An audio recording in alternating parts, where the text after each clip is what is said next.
This is Democracy Now!, the Quarantine Report. I'm Amy Goodman as we spend the hour with the legendary activist scholar Angela Davis, professor emerita at University of California, Santa Cruz.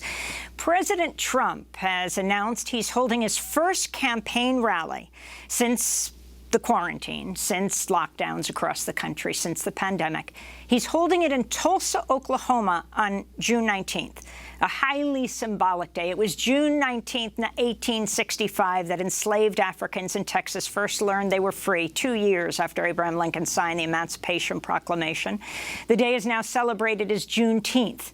California Senator Kamala Harris tweeted in response, "This isn't just a wink to white supremacists. He's throwing them a welcome home party," unquote. Well, Tulsa recently marked the 99th anniversary of one of the deadliest mass killings of African Americans in U.S. history. In 1921, a white mob killed as many as 300 people, most of them black, after a black man was accused of assaulting a white woman. The white mobs destroyed a thriving African American business district known at the time as the Black Wall Street of America. Well, this all comes as a Tulsa police major is coming under fire after denying systemic racism in the police force there and saying African Americans probably should be shot more. Listen carefully. This is Major Travis Yates in an interview with KFAQ. If a certain group is committing more crimes, more violent crimes, then that number's going to be higher. Well, who in the world in the right mind would think that our shootings should be right along the U.S. Census line? All of their research says we're shooting African Americans about 24% less than we probably ought to be based on the crimes being committed. We're shooting them less than they probably ought to be? Tulsa's mayor and police chief have both blasted Yates for the comment, but he remains on the force. And on Friday, President Trump will be there. Angela Davis, your thoughts on the significance of the moment, the place? Well, that's well, I can't even respond to anything he does anymore. It's just so ridiculous, it is, however, important to recognize that that he represents a sector of the population in this country that wants to return to the past, make America great again, with all of its white supremacy, with all of its misogyny.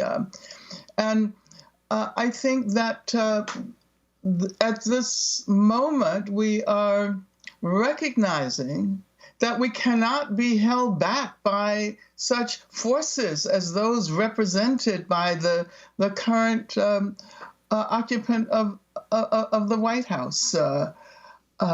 I doubt very seriously whether the people who come out to hear him in Tulsa on this historic day, of course, all over the country, people of African descent will be observing Juneteenth as an emancipatory moment in our history.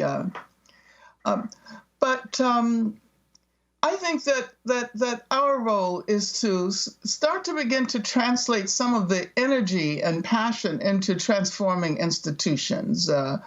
The process has already begun, and it can't be turned back, at least not by the current occupant of the White House. I'm not suggesting that it's easy to create lasting change, but at least now we can see that it is possible. When someone like Roger Goodell says Black Lives Matter, even though he did not mention Colin Kaepernick, and even though he probably didn't really mean it, what that means is that the NFL recognizes that it has to begin a new process. That there's a further expansion of popular consciousness. And in New York, of course, you need to ask whether you really want to create new jails in the boroughs in the aftermath of closing Rikers, or whether you need new services. I've been thinking about the case of Jussie Smollett, and I'm wondering why in Chicago, given the conditions surrounding the murder of Laquan McDonald, the police department should be thoroughly investigated.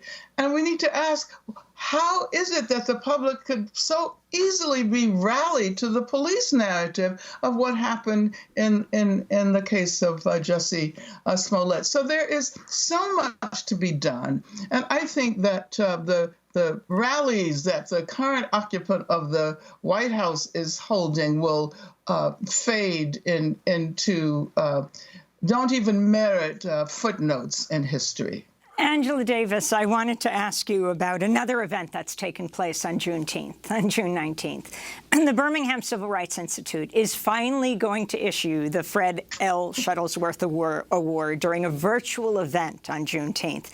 And I wanted to ask you about this because you returned to your hometown of Birmingham, Alabama last February after the Institute had at first rescinded the award due to your support for BDS, Boycott, Divestment, and Sanctions Movement, and your support of Palestinians. After outcry, the Institute reversed its decision. More than 3,000 people gathered to see you talk at an alternative event to honor you, which was hosted by the Birmingham Committee for Truth and Reconciliation. This is a clip of your comments that day. It became clear to me that this might actually be a teachable moment. Yes.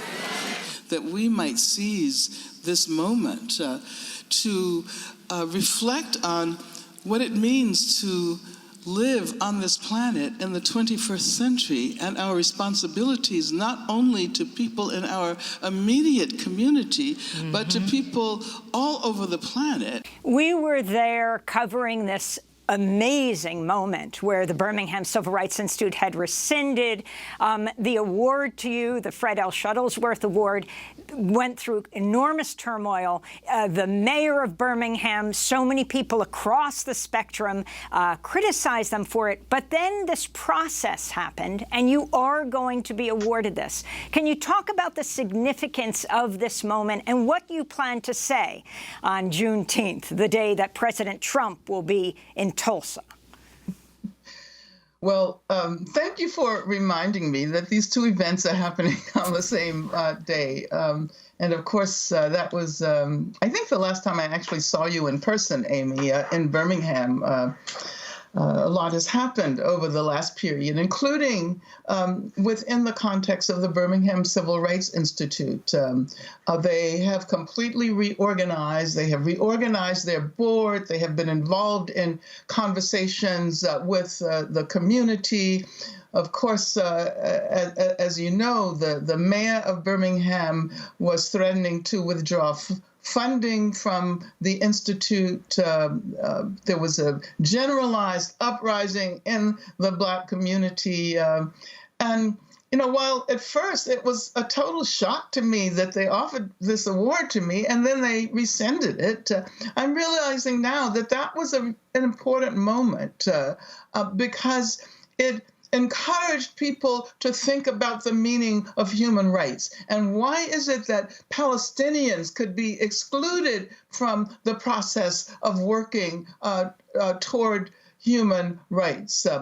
Palestinian activists have long supported Black people's struggle against racism. When I was in jail, solidarity coming from Palestine was a major source of courage for me. In Ferguson, Palestinians were the first to express international solidarity. There has been this very important connection between the two struggles for many decades, so that I'm going to be really happy to receive the award, which now represents a rethinking of the rather backward position that the Institute assumed that Palestinians could be excluded from the circle of those working toward a future of justice, equality, and human rights. Speaking about what's going on in the West Bank right now and about the whole issue of international solidarity, the global response to the killing of George Floyd, in the occupied West Bank, protesters denounced Floyd's murder and the recent killing of Iyad el-Halak, a 32-year-old Palestinian special needs student who was shot to death by Israeli forces in occupied East Jerusalem. He was reportedly chanting Black Lives Matter and Palestinian Lives Matter when Israeli police gunned him down, claiming he was armed. These links that you're seeing, not only in Palestine and the United States, but around the world, the kind of global response, the tens of thousands of people who marched in Spain, who marched in England, in Berlin, in Munich, all over the world, as this touches a chord and they make demands in their own countries, not only in solidarity with what's happening in the United States.